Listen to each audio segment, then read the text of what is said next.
Welcome to the Holistic Kid Show. My name is Zane. My name is Imad. And my name is Kasam. We're the Holistic Kids here to educate us kids from the inside out. Us kids love food. Who actually doesn't though? Food is power. Food is information. For our bodies, as it dictates trillions of biological processes that occur in our body every second. The food we eat literally is taken to our immune system and builds each cell and the food we eat a part of who we are. But let's face it, food is confusing. Especially now with TikTok and Instagram. A recent survey showed that 68% agreed that social media contains so many conflicting information and leaves most of us. Wait, okay. Well, what is she? Okay, I'm not just keeping going. Today, that is why we have the perfect episode today. I mean, right now she's not really with us, but when she comes, Let's wait. Should we wait? so Should we wait? Okay, I think we should wait. So Zen, how has been doing in school? Yeah. life is good. Okay. How about we just do it, and then if she wants to, we can do it again. But to ask your question, I'm gonna ask her something. Okay. I'm gonna go back to the study. A recent survey showed that 68% agreed that social media contains so many conflicting information and leads most of us confusing on what and what not to eat. That is why we have the perfect guest with us today. Hopefully she will be coming back soon. Yes, she was here and then she left. So, Barbara Schiltz is a registered nurse, nutrition educator, and consultant in private practice who gained experience in the research world as a research investigator at the Functional Medicine Research Center, FMRC.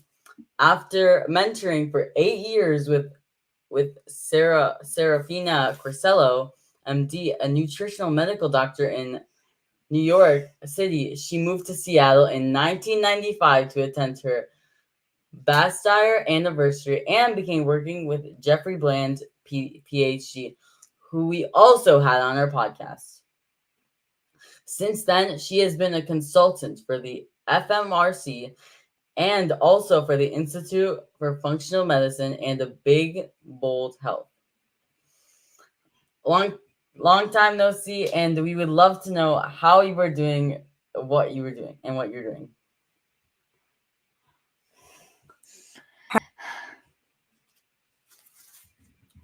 Connection, and so I'm not doing very well, but now I'm okay. I just came on another phone.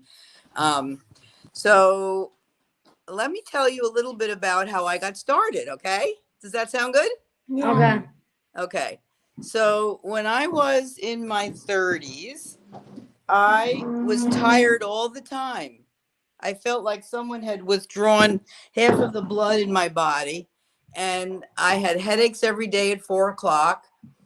And I had really bad mood swings. And this was in the 1970s, and nobody knew anything about food. It was hard to read anything about food and nutrition.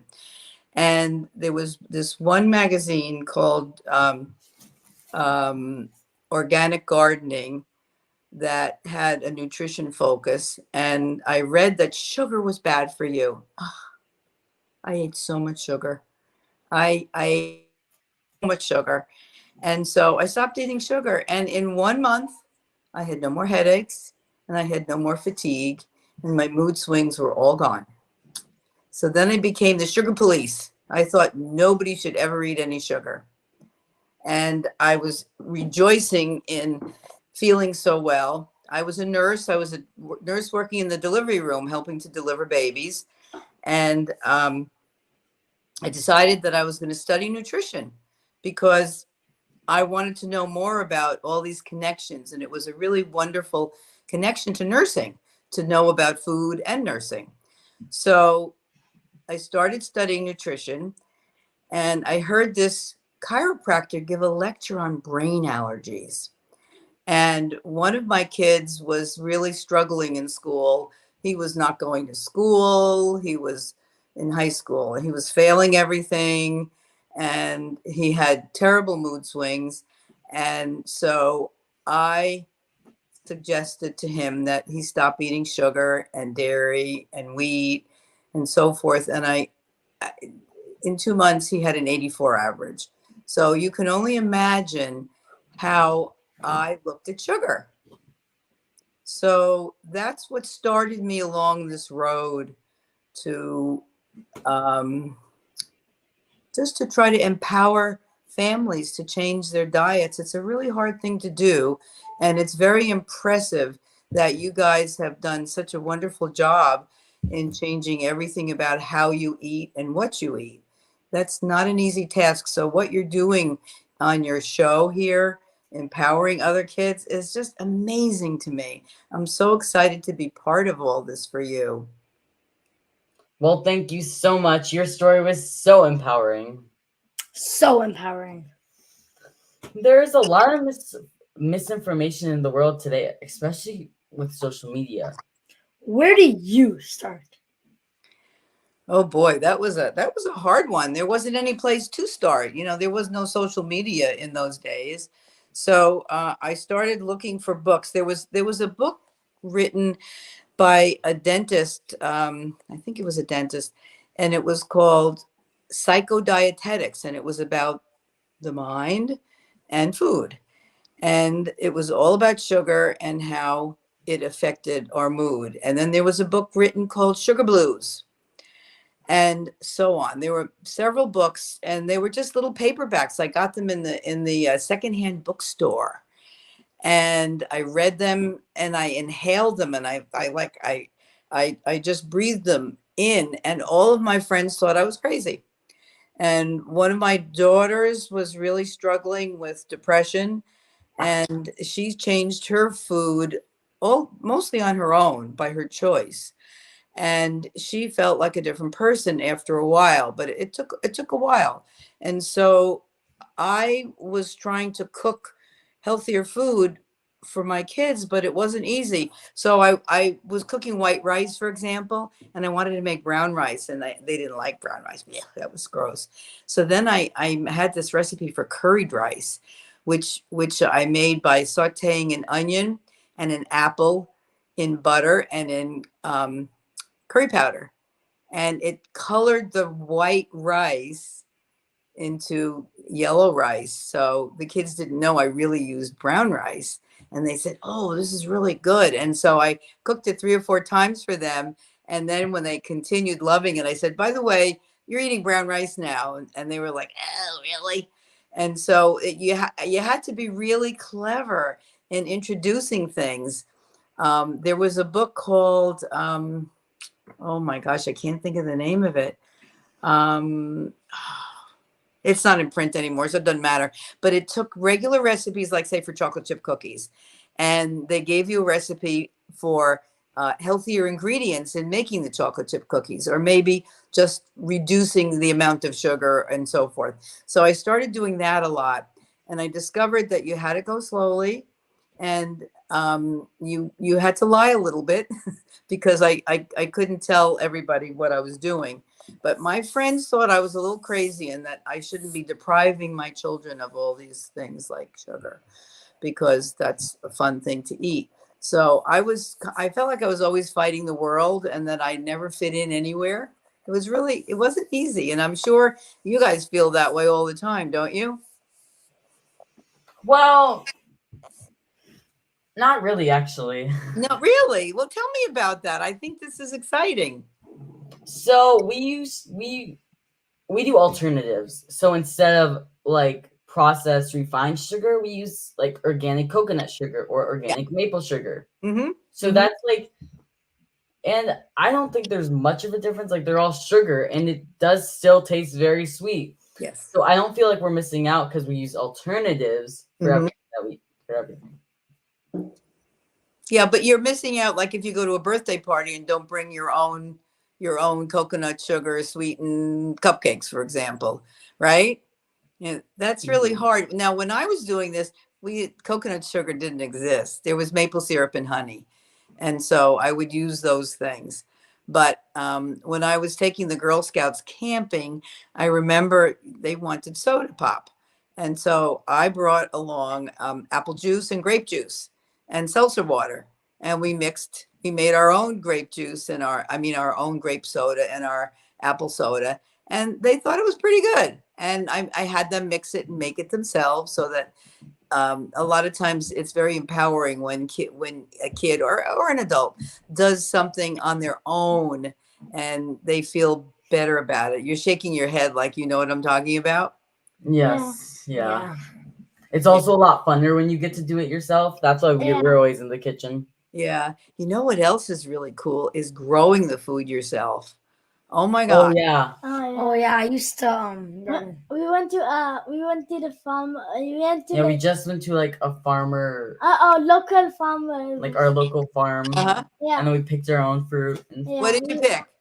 tomatoes. I green picked beans, tomatoes. And Zane picked basil. basil. There's basil. and I picked green beans. Uh-huh. I picked tomatoes. I also. These are from my garden. Oh. We eat almost everything that we eat right now. We grow right here, but I have an organic farmer right down the street from me, a mile and a half down the road, and we get the rest of our stuff from him. And so it's really easy for us to eat healthy. You know, it's not easy for everybody to eat healthy because they don't have the availability of a farmer, you know, to go and play with. Our school has an organic farm attached to it. A friend of mine started it, and each class in the elementary school spends time in the garden. They grow the food, and then like the first year they grew lettuce, they saved the seeds from the growing of the lettuce and they planted those seeds next year, and they grew lettuce from the seeds that they had grown.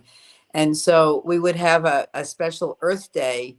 And we would make soups and we would make hummus and different kinds of dips. And nothing made me happier than seeing this kid in the 3rd grade walking in the garden and ripping off a kale leaf and then munching it raw, just like that. I would never have done that when I was a kid. I didn't even know what kale was when I was a kid. So, you know, being exposed and helping to grow those things makes a huge amount of difference. Wow. That's Yeah, we should amazing. definitely add that to our school. That would be cool. Yeah. You don't have it. Okay, so maybe you can start I was going to say a riot, but you can't do that. You can start just an idea and say, you know, can we have a garden? And you can start off really slowly and just maybe just grow cherry tomatoes, for example, and then you can grow lettuce, and then each year you can add a little bit more. And the kids are so excited to do all this growing. And then when a kid goes home and says to his mother or father, "But mommy, the teacher said we really need to eat food organically," that I call that the ripple effect. When you say that to one person, and then one person, your parents or your siblings or your friends, the ripple effect of telling everybody else about that is so powerful. And that's a really empowering way to change this whole paradigm of eating junk food all the time. Wow. That is empowering. So inspirational. Yeah. Us kids are more confused than ever before, especially with celebrations, like Celebrities. celebrities that are telling us kids what is healthy when it is obviously not. What tips do you have for us kids to do and navigate this confusing world of nutrition? Oh boy, that's a hard question. I got to think about that now.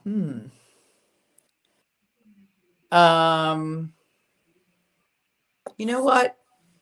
You have to start really young, in nursery school, in kindergarten. If the teachers say to the children, this is the way we need to eat to be healthy. And it's almost like, you know what I mean when I say brainwashing? Yeah. Yeah.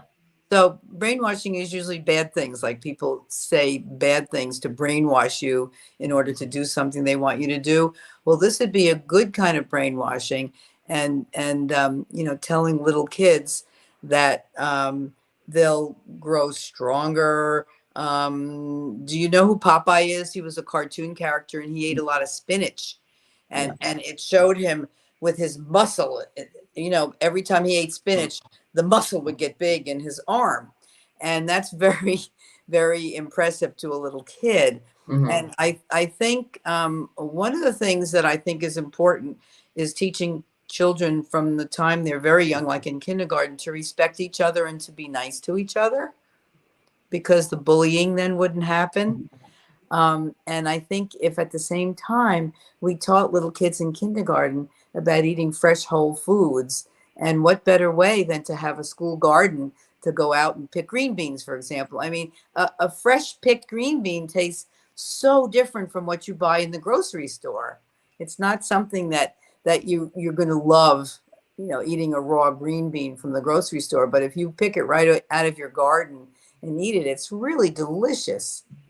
So that's one thing I do is I think is important is to start very young and very early in every child's life, so that they don't eat sugar a lot when they're small. We're born with a love for sugar.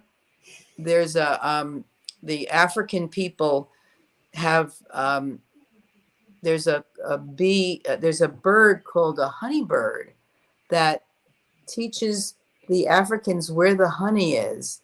And the Africans walk along and they bang sticks on trees, and it calls the honeybird. And the honeybird then finds the beehive so that they can take the honey out there. Everybody loves sweet things, but the later you start your children on something sweet, the less they're going to be cravers of sweet things. But we all do like sweet things. And like you said, you use coconut sugar, and you use what else do you use? Do you ever use date sugar? Have Yeah. you? I like date sugar Yes. because Yeah. Oh Yeah, yeah. we use date sugar, yeah, because it's coconut actually with sugar, dates. Maple It's sugar. not a sweet. maple sugar. Yeah. And do you know what candida is? It's a yeast that's in our bodies naturally. No. Okay. Well, everybody's born with candida yeast in our bodies. And something happens to everybody at some point in their life that causes there to be an overgrowth of yeast. And an overgrowth of yeast can occur very easily if you have an antibiotic. Like, let's say you have a sore throat and the doctor gives you an antibiotic. The antibiotic kills the bad bacterias, but it also kills the good bacteria that keeps your body in harmony. And so we want to be sure that we have as little antibiotics as possible. And that will help us not to have so many sugar cravings. Mhm. And And like I've probiotics help. Yeah. I've We use noticed probiotics. that if you have a lot of alternative sugars, that still encourages sweet cravings. That yeah. So Encourages we you. don't have it all the time. So you want to have But- it as little as possible. Yeah. So like let's say if we're going to a birthday party, we're gonna bring something with coconut sugar. But most of the time we use honey, like if we're making a cake. Yeah. But just sometimes. Mm-hmm. Do you ever share your recipes with your friends? Do friends ever ask you, "Hey, can I taste that cupcake that you brought?" Yes. And Yeah. what Yeah. happened? And they always like it. Uh-huh. I brought like the C8 chips, and then like they're like a type of chips that are like made with avocado oil.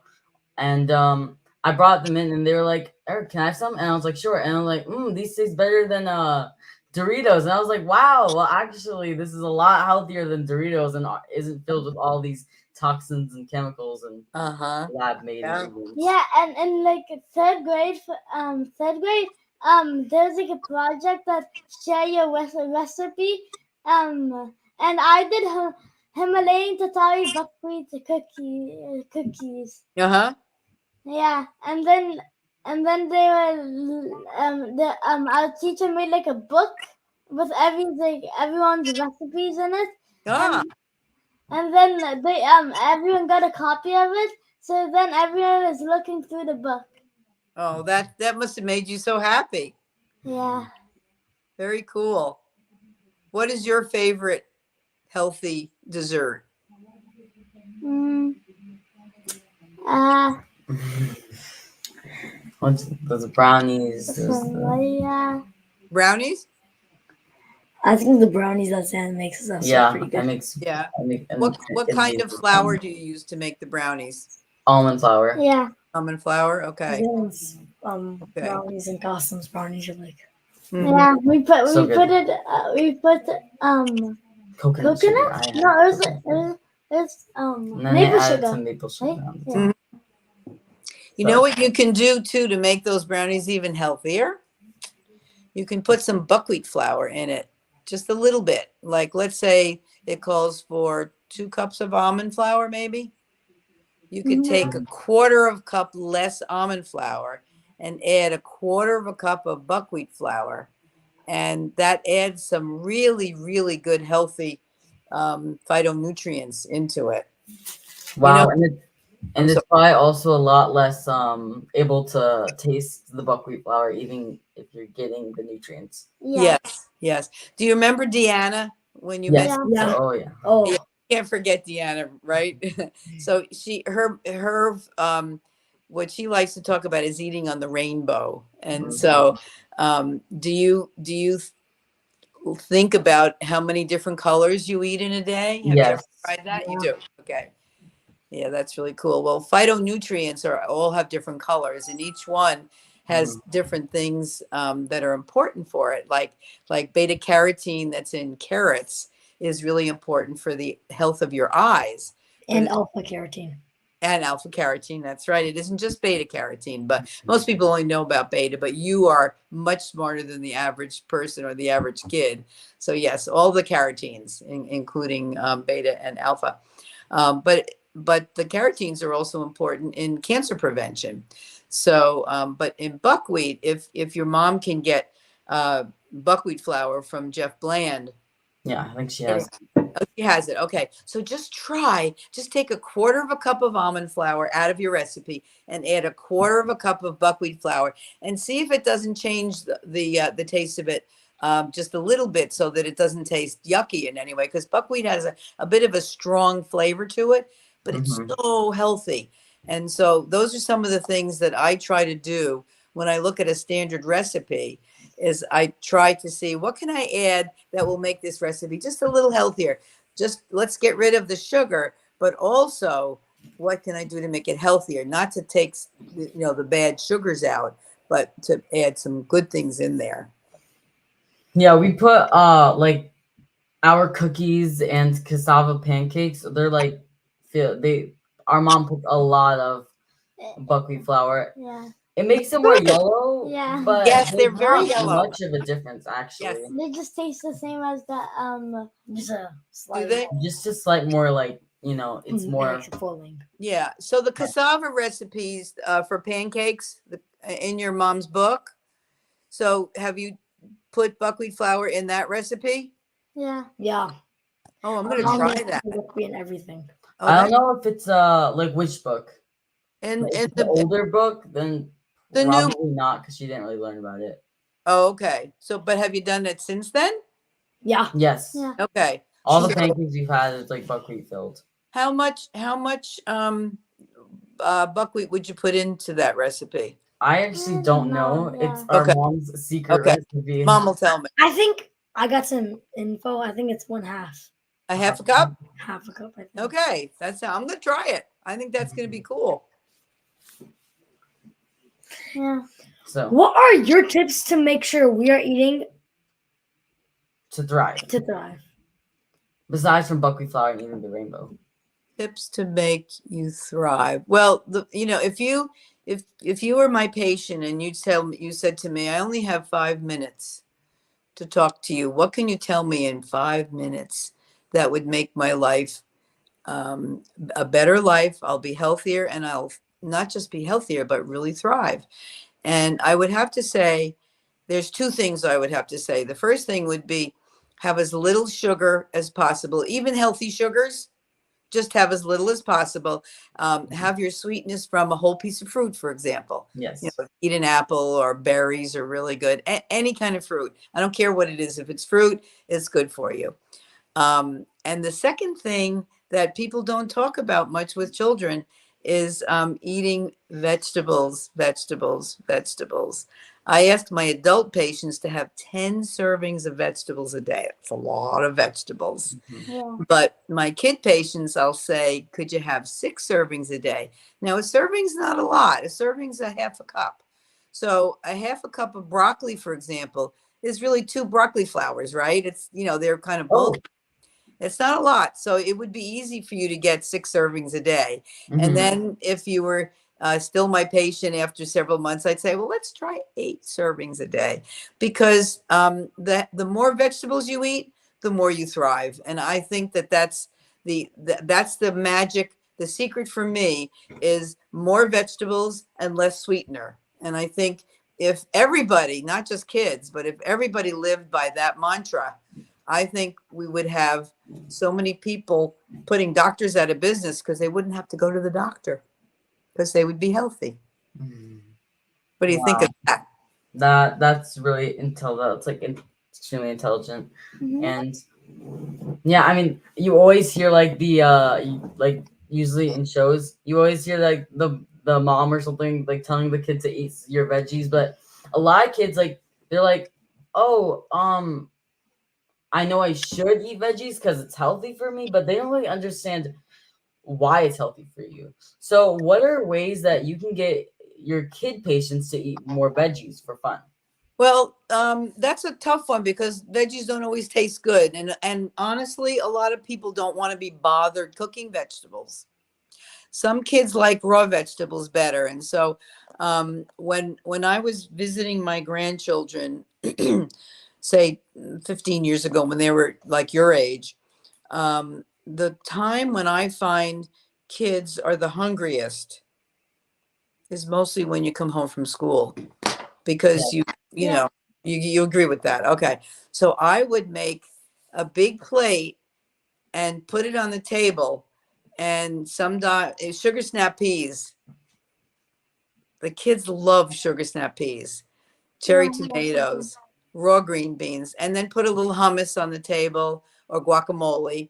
And instead of, when the kids walk in the door, instead of saying, here, eat your veggies, a big hug. Did you have a good day? And then don't even say anything. I'm hungry. Oh, are you? Oh, there's some food over there. Or usually they just see the food and they just start eating it without you having to say, you should eat your veggies. When you're hungry and it's sitting right there, you're going to probably eat it, unless you think it's gross. And so the next thing that I try to do is, if I have a kid patient who really doesn't eat any vegetables, I ask them, could they please just work with me and just have a taste. So let's say you don't like green beans. You take a taste, but you don't, and you can spit it out, but you can't put it in your mouth and then spit it out right away. You have to chew it and have the taste flow through your mouth and see what it tastes like. And if you still don't like it, you can spit it out. The next day, you have to do that all over again. And by the 4th day, it doesn't taste so bad, because your taste have gotten used to that flavor. And before you know it, the kid might be saying, this isn't bad. I think I like this. Doesn't happen all the time, but it happens often. And so a lot of times it's texture. Some kids don't like texture, like the texture of a banana or a cherry tomato is kind of mushy and so forth. That's why kids often like carrot sticks. So carrot sticks are a really good thing to always have on the table. So I, without pushing kids to eat that food, I just leave it there. And sometimes I would just, you had a good day. Okay. Oh, Nana has to go get something. And I leave them in the kitchen, and I would come back and I'd find them eating all my vegetables. One of my grandsons used to eat the whole package of sugar snap peas that I would put on the table, because he liked them so much. So I think that's one way of being sneaky and getting kids to eat their vegetables. Another way is by making smoothies. And if Yeah. you make, Yeah. you know about that, right? You can sneak spinach in a smoothie and nobody's going to taste it because it doesn't taste that much. So even kale doesn't taste much in a smoothie, but it's packed with nutrition if you can do that. So those are some of my my sneaky ways of getting kids to eat more vegetables. Yeah, our mom also puts lots of like kale and stuff in our A random vegetable, like Like- exotic vegetables, yeah. like Mhm. dandelion green some days, and like some other And you don't random like that? vegetable that no one's ever heard of. Wow, I even have a hard time with dandelion greens. They're Yeah, they're there's very stuff in the strong food. tasting, but good for your mom. Mm-hmm. Very nice. Yeah, and also I also do feel that like when you come back from school, you are starving. So anything out or like our mom puts out, we'll probably eat. So Uh-huh. she does actually do vegetables. She puts like a platter of vegetables, and other days it's like fruits, and then like it Yeah. switches between. Cool. Very nice. There's a lot of things that you don't even think about eating raw. Have you ever had kohlrabi? No, I don't think No? so. I don't think Ask so. mom to get kohlrabi. It looks like a spaceship. It has it can be purple or white, and it's a round ball. And it's got leaves sticking out of it, and it's spelled KOHLRABI. Look up a picture of it. It's so cool, and it tastes like a sweet stalk of broccoli. So you cut it up into little sticks, like a carrot stick. And it's really good. I never would have thought of eating that. So that would be something new that you guys can try, and then you can see what you think of it. Okay, we'll check that out. Okay, very good. So Any This other questions? was amazing. Oh, I'm glad you like this. I'm glad that I can help you some way. I'm really impressed with what you guys do. So this it's is our thing to me. it's our pleasure. It's our pleasure. Thank you so much for your time and wisdom today. You're very welcome. Love you guys. Bye-bye. Bye-bye. Now wait before, and now it's time to recap. So Okay. now we're gonna recap your points. Okay. Mhm. Let's recap Barbara's key points. If you want a better life and thrive, you will need to have as little sugar as possible and have your sweetness from a whole fruit and eating vegetables. We all love our sweet treats. So ask yourself, how can we make what you already have eating, add 1/4 cup of Himalayan territory buckwheat into your favorite sweet treat, and eat the rainbow. Eating the rainbow is fun, and each color has a specific benefit for your body. And also start as young as possible. We need more good brainwashing to get stronger. Teach us from when we are young to be nice and to treat other people with respect and to eat real whole foods. We need to train our taste buds to eat real food. Don't push the kids to eat food. Leave the food in the kitchen, especially after school when we are so hungry. We love seeing a plate of colorful fruits and veggies on the table once we come back from a stressful day at school.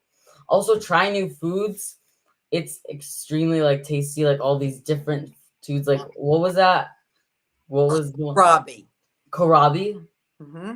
Yeah, like that. We'll try that out and we'll see how it is. So it's so fun trying all these different fruits and vegetables. Good. So And yeah, then make it fun. It is so much fun growing your own food. Yes. We kids can create a ripple effect. Go and tell your parents and tell the people around you all that. We need more organic gardens so us kids can start advocating to our schools and communities. And thank you everyone for tuning in. Until next time, I'm Zansari. I'm Imad. And I'm Kasim. Follow my family and I on social media, Jose Mom D, and look out for my mom's book that's coming out. That came out last month, actually, right there. Adam's Sling Adventures, Food Label Detectives. That I illustrated. I have that book. You do? Signed by you. Yeah. And also stay tuned for our new book, like that we all work together, The Teen Health Revolution, releasing 2025. So Right. check that out. That's gonna be amazing. Very nice. And we kids need to empower other kids. Please download our podcast at iTunes and leave reviews so other families and can benefit. We need to work together to create a healthy future for all of us and the planet. Join us next week for another episode of the Holistic Kid Show, where kids are empowering kids. Thank you, everyone. Thank you, everyone. Bye bye. Thank It's you. amazing. Bye.